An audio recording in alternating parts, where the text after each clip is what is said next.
Genuine versus OEM parts.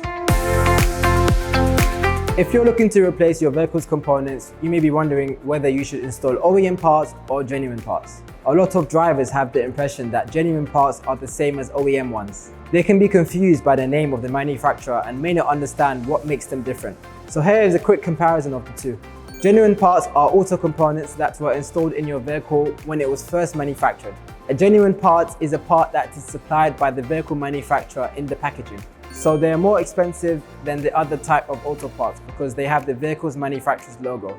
Original equipment manufacturer or OEM parts are produced by the company that originally made the parts for the auto manufacturer. The OEM parts are precisely the same as the part that came with your car. The difference is that it doesn't carry the manufacturer's logo. OEM parts are just as reliable as genuine parts, but with much lower prices. We believe there is no reason why our customers should have to pay more than necessary. That's why we at DAScenter use OEM parts when available. Our price is the most competitive on the market and a cost-effective alternative to dealerships. To receive a quote, contact us today.